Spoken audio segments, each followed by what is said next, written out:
la barre, tour à tour, les prévenus racontent les conditions de maintenance des Twin Otter Air Moorea. Le câble à cabrer de l'appareil accidenté n'a en fait jamais été spécifiquement vérifié au moment de l'achat de l'avion, ni par les mécaniciens Air Moorea, ni par le dirigeant du GESAC, le bureau de conformité, ni par le directeur de l'aviation civile, seul habilité à délivrer l'autorisation d'exploitation. Au moment du crash, ce câble avait dépassé sa durée de vie depuis plus de 5 mois et il avait été régulièrement graissé, une procédure contraire à l'entretien d'un câble inox comme celui-ci. Chacun a essayé d'échapper à ses responsabilités et aux incriminations qui en sont le reflet.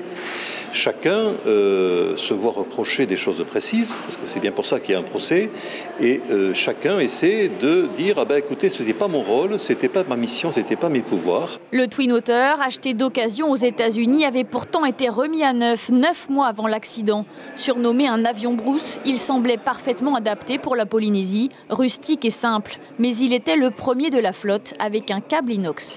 Ce que j'ai reconnu, c'est que vous aviez une autorité de contrôle qui n'a rien trouvé à redire, que vous aviez une autorité d'État qui ne trouve rien à redire non plus, et que vous aviez au contraire un rapport d'expertise judiciaire qui vient vous dire, j'en ai donné lecture, que l'organisation d'Air Moorea était remarquable. C'est expressément dit dans le rapport d'expertise. Les prévenus se contredisent parfois, certains s'embrouillent dans les dates, laissant aux parties civiles une impression de grand bricolage.